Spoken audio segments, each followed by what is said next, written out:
रामकृष्ण हरी. पसायदान याचा मराठी अर्थ. संत श्रेष्ठ ज्ञानदेवांचे पसायदान मराठी मनाच्या श्वासात आहे. हे विश्वची माझे घर असे म्हणणारे ज्ञानदेव विश्वात्मक झाले आहेत. संपूर्ण पृथ्वी हेच एकमेव कुटुंब आहे अशी अफाट कल्पना पसायदानात आहे. विश्वात सर्वांनी एकमेकांशी प्रेमाने वागावे, गुण्यागोविंदाने राहावे असे म्हणणारी ही एक चिरंजीव प्रार्थना आहे.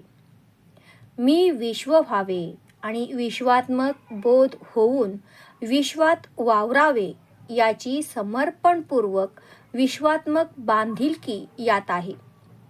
इतकी विशाल प्रार्थना आजपर्यंत कुणी केलेली नाही आणि ऐकलेलीही नाही. पसायदान हे एक स्वानुभूतीतून उमटलेले काव्य आहे. तो आकाशाशी केलेला एक संवाद आहे. मुळात ज्ञानदेव ज्ञानेश्वरी हा आपला वाङ्यज्ञ आहे असे म्हणतात. ते शब्दब्रह्म आहे. ते संवादाशिवाय अनुभवावयाचे असते. असा हा वाङ्यज्ञ विश्वात्मक देवाला त्यांनी अर्पण केला आणि त्यातून विश्वात्मक प्रेमधर्माचे रहस्य प्रकट केले. सामान्य रंजलेल्या गांजलेल्यांना शांती मिळावी, स्वच्छ प्रेम मिळावे ही त्यामागची भावना होती. पसायदान हे त्यासाठी आहे. पसायदान म्हणजे ज्ञानेश्वरीच्या उत्तुंग देवालयातील कांचनाचा कळस आहे. देवालयाच्या दारापर्यंत ज्यांना पोहोचता येत नाही ते आकाशात उंचावर गेलेल्या कळसाला दुरून नमस्कार करतात. भल्या मोठ्या ग्रंथाचा एका वाक्यात सारांश काढावा त्याप्रमाणे हा देखाव्याचा सारांशच आहे. जे चैतन्य विश्वात कार्यरत आहे ते महत्त्वाचे आहे. ते चैतन्य म्हणजे विश्वात्मक देव होय. अणूपासून ब्रह्मांडापर्यंत हा विश्वात्मक देव आहे. तोच सद्गुरु स्वरूप आहे. त्याला ज्ञानोबाराय प्रार्थना करतात. आता विश्वात्मके देवी येणे वाङ्यज्ञे तोषावे, तोषोणी मज द्यावे पसायदान हे. म्हणजे विश्वात्मक देवाने माझ्या या वाङ्मय यज्ञाने संतुष्ट व्हावे आणि त्या प्रसन्नतेचे फळ म्हणून मला कृपाप्रसाद द्यावा. विश्वात्मक देव विश्वात वावरणारा देव होय. त्याचे रूपही विश्वात्मक आहे. तो आनंदघन आहे. हे जग म्हणजे त्याचाच विलास आहे असे हे शिवतत्व स्वतःच उमलते. सोन्याने वेगवेगळे अलंकार धारण करावे तसे हे आहे. पाण्याची लाट ही लाटच असते, पण लाट असूनही ती पाणीच असते हे महत्त्वाचे. लाटेला पकडले तरी हातात पाणीच येते. अलंकारापासून सोने वेगळे करता येत नाही. त्यापासून विश्वात्मक रूपाची व्याप्ती कळते.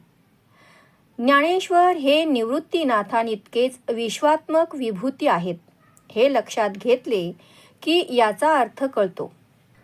यातली कृपा अलौकिक असते, कारण मागणारा स्वतःसाठी काही मागत नाही आणि मागायचे काय असते ते काहीही उरलेले नाही. तो एक स्वयंपूर्ण आनंद आहे.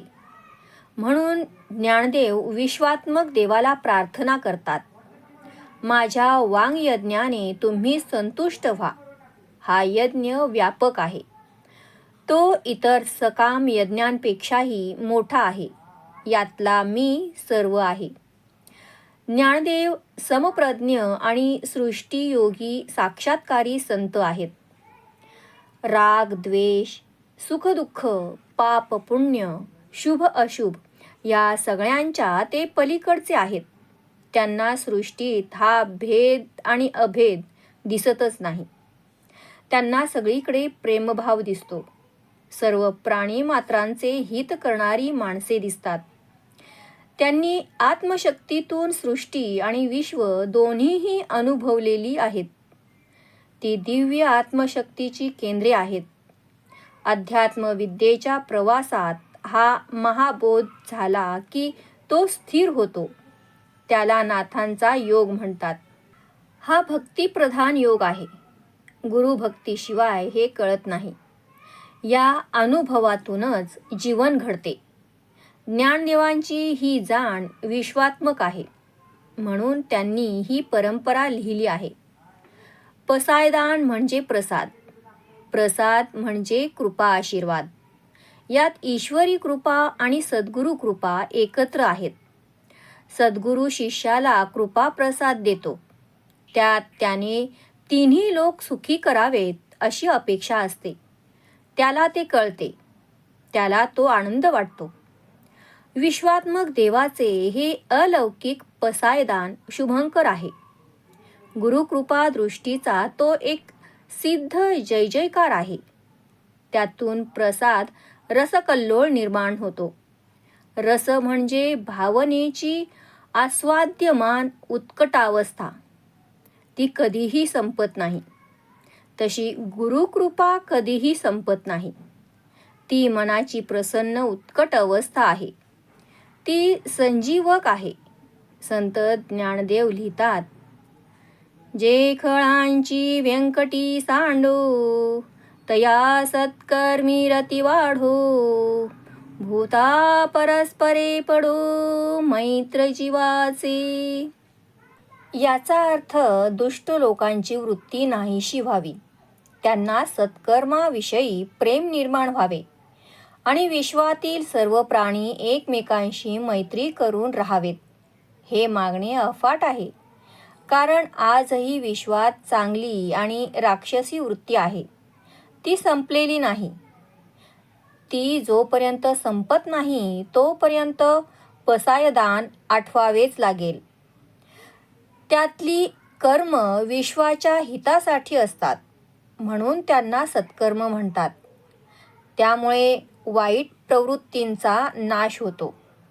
ज्ञानदेवांनी यामध्ये दुष्टपणाची भावना नाहीशी झाली पाहिजे, दुष्टांचे मनपरिवर्तन झाले पाहिजे असे म्हटले आहे. दुसऱ्याच्या दुःखाने जो सुखी होतो आणि दुसऱ्याच्या सुखाने जो दुःखी होतो त्याला खळ म्हणतात.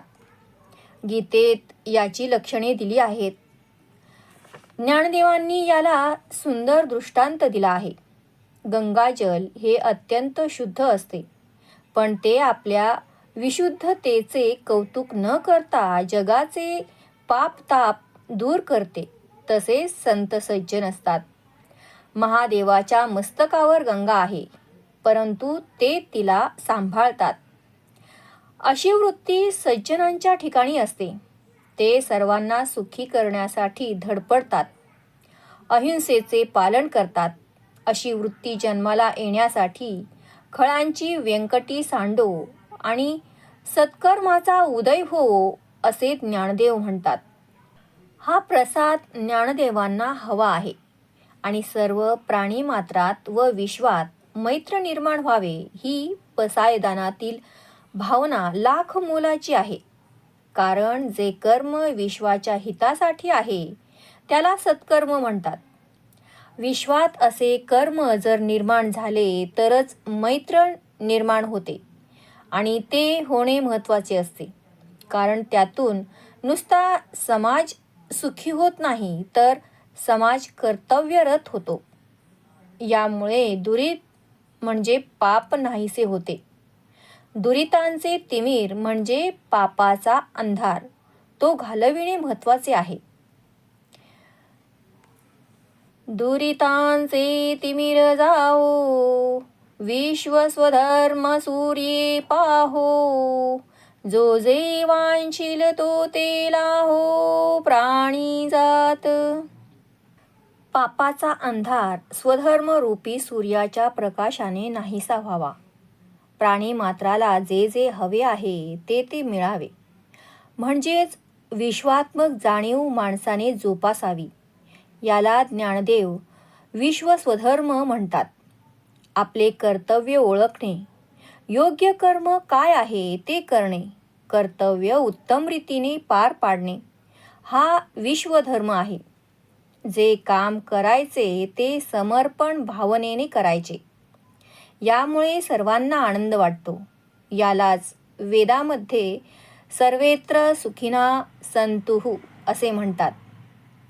ज्ञानोबाराय म्हणतात, वर्षत सकळ मंगळी, ईश्वरनिष्ठांची मांदियाळी, अनवर्त भूमंडळी, भेटो तया भूता. म्हणजे सर्वत्र मांगल्याचा वर्षाव होवो, ईश्वरनिष्ठांचा समुदाय या पृथ्वीवर वावरो, सर्व प्राणीमात्रांचे कल्याण होवो. ईश्वरनिष्ठ म्हणजे ज्ञाननिष्ठ सद्भक्त. जीवन हे श्रेष्ठ मूल्य आहे हे मानणारे, ज्ञाननिष्ठा, कर्मनिष्ठा आणि भक्तिनिष्ठांची उपासना करणारे असे जे ज्ञानी भक्त आहेत ते कसे असतात हे ज्ञानदेव पुढच्या ओवीत सांगतात. चला कल्पतरूंचे आरव, चेतना चिंतामणीचे गाव, बोलते जे अर्णव पियुषाचे. म्हणजे असे ते थोर संत म्हणजे चालते बोलते कल्पतरूचे उद्यान असते. याचा अर्थ ते ज्या इच्छा व्यक्त करतात त्या सफल होतात, कारण त्यांच्या इच्छांच्या पाठीमागे शुद्ध आचरण असते. जणू काही ते जिवंत चिंतामणीचे गाव असतात.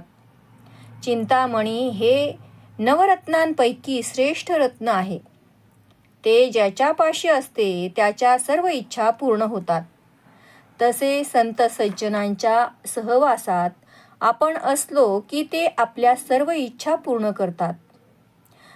असे ते अमृताचे चालते बोलते सागर आहेत. चंद्रमे जे अलांछन, मार्तंड जे तापहीन, ते सर्वाही सदा सज्जन, सोय रे हो तू. ज्ञानोबाराय पुढे सांगतात, ते कोणताही कलंक नसलेले चंद्र असतात. ते अज्ञानाचा अंधार दूर करणारे, ताप न देणारे सूर्य असतात आणि सगळ्या जीवांचे ते सोयरे असतात.